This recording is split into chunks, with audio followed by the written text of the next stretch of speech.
What's up everyone? So today we will be counting down our picks for the top 10 strongest operators in Arknights. We will only be looking at operators who are available in the EN server in order to allow us to narrow down our list. And when we say strong, we will be referring to their capabilities on a one-on-one duel to the death. Our reason for this is because it is the easiest to gauge and too many operators thrive in a group fight, making it nearly impossible to measure their strength. The scenario will be in an abandoned Chernobyl, with all operators aiming to kill their opponent. No one may leave the city until their opponent is dead. This is a kill or be killed scenario between two operators. So operators with limiters or restraints will remove them and fight at 100% of their potential. With the set condition, we will jump right to our number 10 pick, Manticore. In the game, Manticore is a 5-star operator who specializes in stalling large crowds. Manticore's record in Rhode Island states that she has only 1 year of combat experience, but in actuality, this only accounts for her comprehensive special operations training. This doesn't account for her multiple years assassinating certain individuals. Manticore excels in stealth, infiltration, and surprise attacks. She has a special ability which lets her turn invisible. This greatly increases her chance of winning a fight since the only way to block her first attack is to detect her blood loss. Dr. Calcit actually tested this by pitting Manticore against 3 operators, one who worked with Manticore on several missions and 2 other operators, both with high Originium adaptability. This test was twofold. The first part was to find Manticore who was hiding in a plain room. The second was to defend against her. None of the 3 operators were able to locate Manticore, and so she started to attack. Some of the operators were able to defend while the others failed. The operators who were able to defend attributed it to their combat experience and quick reactions. They explained that it was impossible to locate Manticore using your eyes. The operators with good Originium adaptability reported they felt a strange atmosphere surrounding them, as if they were in danger when they entered the room. This ability of Manticore to elude her enemies is extremely useful in 1v1 scenarios. She can pick when to initiate a fight and she can wait for perfect timing. She also has a significant advantage against people with very weak arts assimilation. And a lot of the characters in this list do not have good arts assimilation. For number 9, we have one of my favorite operators, Ifrit. Ifrit has an insanely high Originium adaptability, which makes her fire arts extremely strong and wide range. A lot of you might be wondering why Ifrit is so low on this list, even though she is probably among the top 3 in terms of arts assimilation. Saria even said that Ifrit could destroy Rhode Island completely, engulfing it with a sea of flames. Ifrit excels in crowd control, but in a 1 versus 1 fight, she would do very poorly because she has almost no combat experience. She acts like a child and is very rash when it comes to battle, rushing in without a plan because she is confident in her own strength. This is a fatal mistake when you are battling to the death with a seasoned warrior. The only reason she is ranked higher than Manticore is because her incredible Originium adaptability would allow her to detect Manticore's presence, and since she specializes in wide area attacks, she could burn everything around her, and Manticore, who is extremely cautious, would not be able to go near Ifrit. There is a lot more to Ifrit. For instance, we know she has more hidden potential, such as when she went on a rampage and caused the Flame Demon incident. But Ifrit cannot control these powers consciously. She may even destroy herself without the enemy doing anything if she were to go insane. Remember that the scenario takes place in an abandoned city, so a smart operator would just tire out a rampaging Ifrit. Were she to master these powers in the future, she could easily climb a few ranks in our list. At number 8, we have a legendary war veteran, Hellagur. Hellagur is often referred to as the General, even by operators who do not know of his background. He was once an Ursus Imperial Guard and is currently the owner of a large underground clinic. He has 45 years of combat experience, earning him a mature knowledge of military theoretical systems and making him suitable for almost any type of combat operation. He displayed outstanding talent in the Battle of the Four Emperors, the 10th Urka War, and during the Blood Peak campaign, he established a glowing military record before banishing. All of the Ursus who were being treated by Hellagur referred to him as a legendary warrior and revere him and his blade, Kudakiri. Hellagur escaped the Chernobog incident unscathed, proving that he has tremendous foresight. This is the reason Hellagur has survived for so long. In a 1 versus 1 fight, Hellagur is not to be underestimated. He is extremely capable and has slain many competent enemies. Lappland is up for our 7th pick. Her background and identity is unknown, but she has demonstrated extreme destructive prowess in tactical assault and search and destroy missions. She is uninfected and her condition actually helps enhance her fighting abilities. She was part of a mafia group together with Texas and she was considered the strongest member thereof. She wields a blade specially crafted by Eastern Arts and she wields Originium power untrained through raw talent alone. Even though Lappland's power decays rapidly when she releases it, her deceptive fighting style and explosive offensive abilities have allowed her to master her weakness. Furthermore, Lappland's uncanny ability to discern weakness neutralizes virtually any advantage an opponent with Originium power or other special abilities may have. She is able to counter her enemy's attack completely after only a few moments of observation. I believe that Lappland will be able to beat Manticore, who specializes in quick kills, Ifrit, who would be like a toy for Lappland since Ifrit has not yet mastered her true powers, Hellagur, who fights in an extremely cautious and conservative way, would be the hardest matchup, but since Lappland can use arts and is experienced in close combat, she has a very high chance of winning. For number 6, we have another Lupo, Projekt Red. Projekt Red specializes on high mobility warfare, special ops, and stealth combat. She's essentially a hunter. She's the first member of a top secret, highly efficient team established by Amiya. Red is only deployed when there is extreme difficulty with great potential casualties and losses, which led to her nickname, Reaper in the Red Riding Hood. She is ostracized and feared by all Lupos, and she seems to be closely guarding them.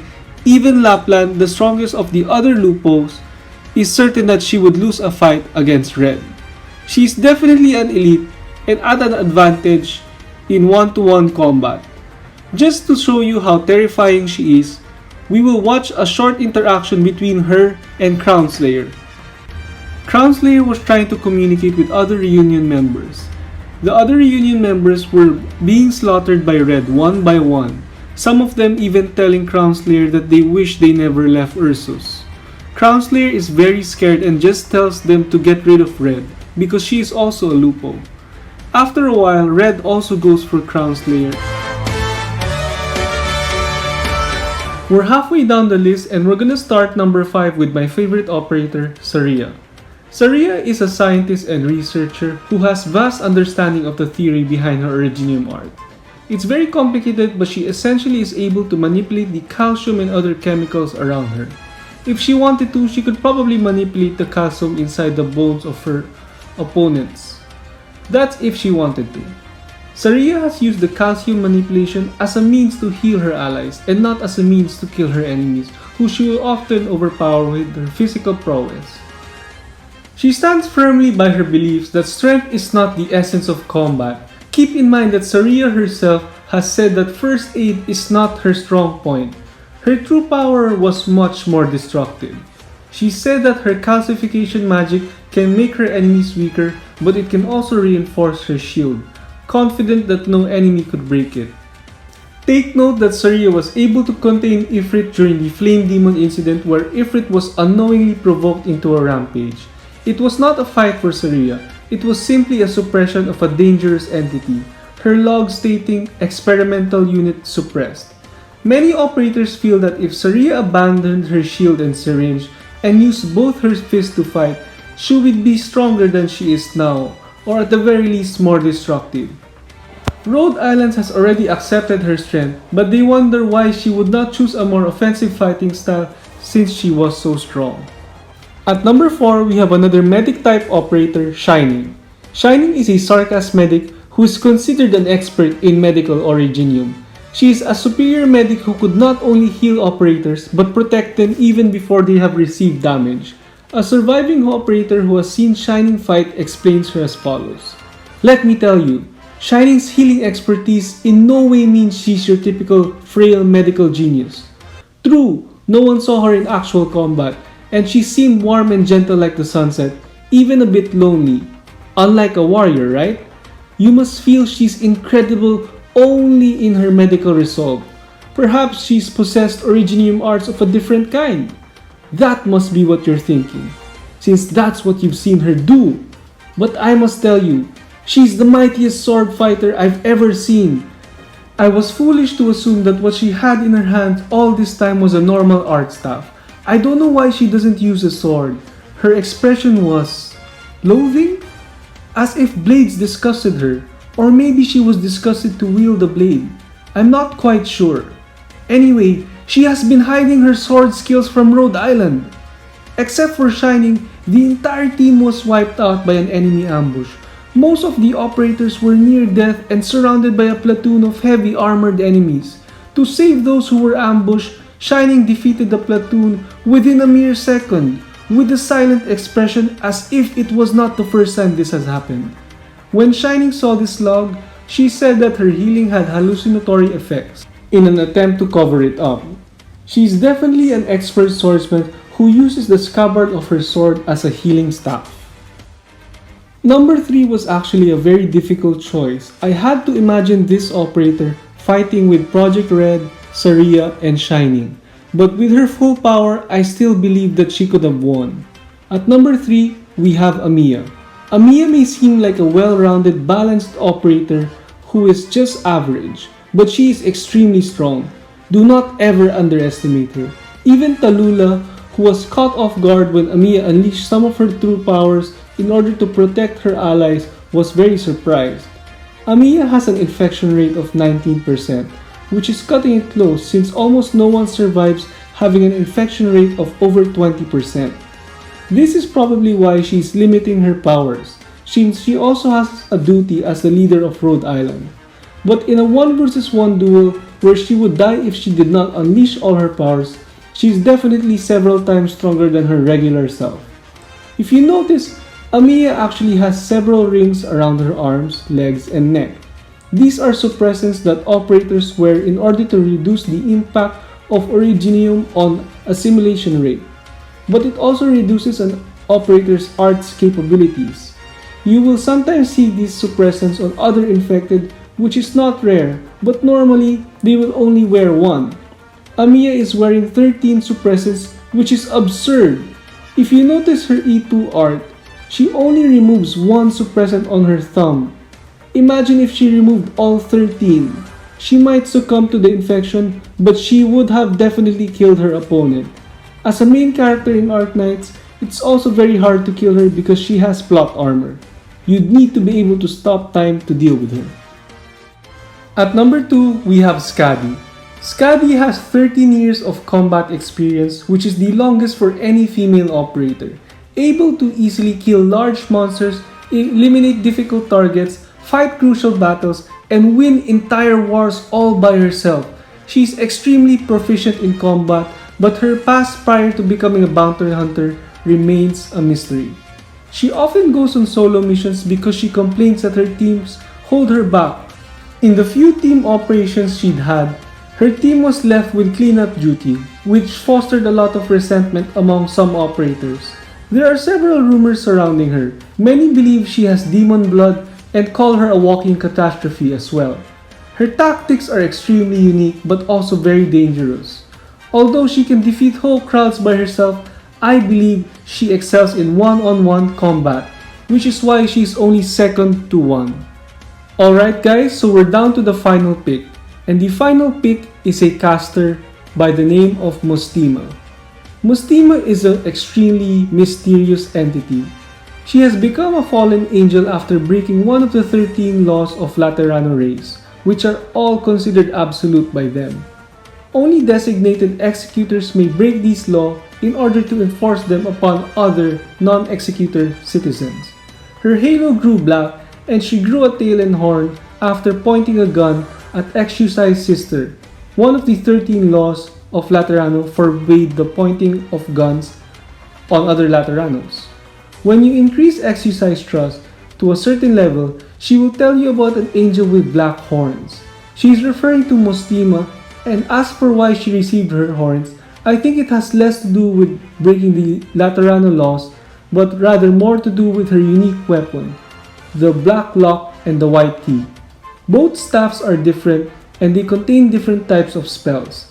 There are no doubt that her powers are unfathomable. Chief Engineer Closure tested Mostima's capability in Rhode Island's facilities, and she said that if Mostima were to unleash her true power, it would destroy the entire training room. Such was the scale of her powers compared to other operators. A huge dragon also appeared when she used both her staffs, so she even had more secrets than she was letting on. Mostima has never gone all out, and at most she will use around 70 to 80% of her true strength in a fight to the death. She is definitely a very strong candidate. I am actually not sure whether she or Amiya would win in a full fight to the death, but Mostima seems to understand her powers a lot better, which gives me more confidence in her. So that's it for this list, guys. I hope you enjoyed, and if you guys actually chose this video using the poll in the upper right, and you can still choose the next scheduled video by voting again. I also just opened our own Arknights Discord server, so make sure to join. The link is in the description. If you're new to this channel, I am Aegle and I primarily do update and leak type videos for Arknights. If you enjoyed this video, please consider subscribing. Thanks for watching and have an awesome day.